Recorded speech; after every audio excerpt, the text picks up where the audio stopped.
This is a Minecraft village. It has a small villager community, some houses, shops, and a farm. But the village is low on food. There's no security from monsters, and the villagers are not really thriving. So, over the course of this series, I'm going to turn this humble village, weak and starving, into a huge, glorious city with perfect lives for all the villagers. So, the first step is I have to address the number one problem in this village.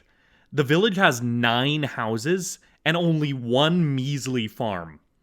This is nowhere near enough cropland to provide enough food, so the first order of business is to build another farm. Me and KT8506 started by gathering wood, mostly oak from the nearby forest, and then I went and started a mine nearby to get some iron. See, I need a bucket to transport water, because although I could build along the coast, I know in the future I want to use the area along the coast to develop residential properties, and I want to help my future self, so I'm putting this farm in the large plains behind the village to make sure I leave proper room for future development. So, we went and assembled a farm. Just a few trenches with soil between them. We don't have very many seeds right now, but it won't take that long to fill in the whole farm because we'll get seeds every time we clear out all the grass for a new build, so I think we'll be fine. Additionally, we built a small, humble storage hut, and this marks the first real building that we've created for this world. So, hey, there we go. Now, we went and spent the night in the village, and I realized there's another big issue. The paths leading around the village are extremely decrepit. Grass generates within the paths a decent amount, and more importantly, some of the paths leading up the hill are completely unusable. And this is actually a pretty big issue considering there are houses on top of the hill. So the villagers that are living up there are trapped or they have to wander around the hill some way to get down. So the next thing we did, now that we're done the farm and there's no immediate worry, is repairs of the road. First, just fixing a lot of the grass that generated grown into the roads. We went all around the village and did that pretty much everywhere. And then we got to work fixing the hill pathways up and down the hill. So while I'm fixing up the hill pathways, let me give you a little more information about the village. Now, as I said before, the village has 9 residences. Alongside that, there are 8 work buildings, and with them 8 job site blocks.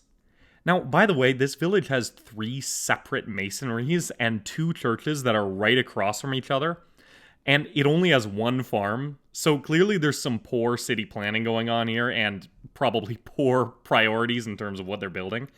But hey, that's what we're here to fix, right? It's actually a pretty big village, all things considered, so I can't say the villagers did too bad a job developing this village. Continuing the development of the farming capabilities in the city, we decided to build a sheep farm. This did not take that much work. We fenced off an area, but one thing we did do was build an artificial lake to provide water for the sheep. We also planted a few trees to give them some shade and a little variety in their cage to make it quite nice. Then we built a little hangover hut, which provides a little more shelter for the sheep for, rain and stuff. And it also gives us an area to store some supplies related to the sheep, like wool and shears. The farm isn't too big. We might need to expand it in the future. It kind of depends on how many sheep we have in here. But for now, I think it's pretty good. After another brief mining trip, we went off to actually find sheep to fill the farm. And we brought a few back. We dyed the first one blue. We named it Barney, after Barney from How I Met Your Mother. And the other one we dyed pink and named it Daisy. These will be the breeding pair. We dyed the baby they made yellow so we would know who's who. We don't want to crossbreed them too much. Now, we built a path as the final piece of the puzzle in the new farm area. It will connect up the main village to the farm.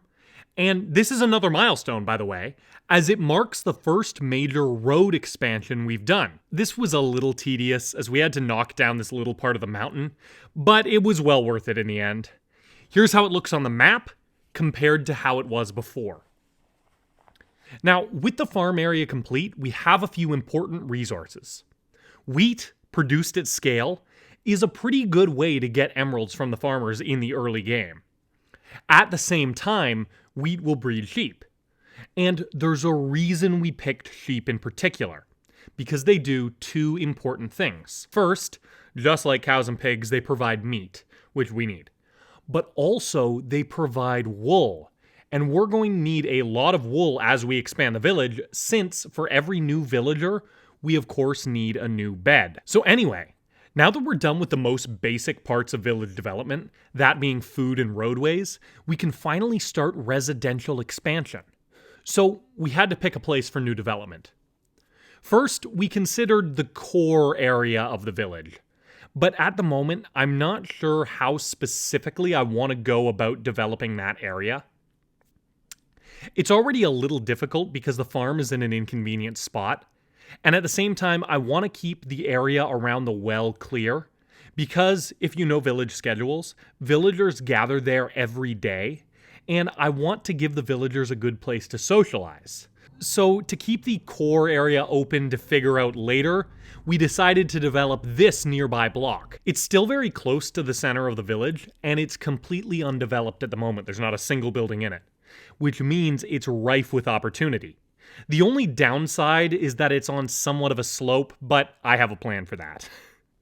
So first, we adjusted the pathways on this block. We took out the two little pathways that jutted in, and then, doing a little more road work, we cut through the hill to complete the block into a full square. We had to do a little terraforming to make it work. Now for the house. With this particular build, I had two missions. One, I wanted to make the house big, the biggest yet in the entire village, but I didn't want it to be unsightly or obtuse. Second, I wanted to preserve this flower box here. It's pretty, and I don't want to destroy or ruin anything the villagers made. Now, as I said before, the house is on a slope. My solution for this is that the house has two floors.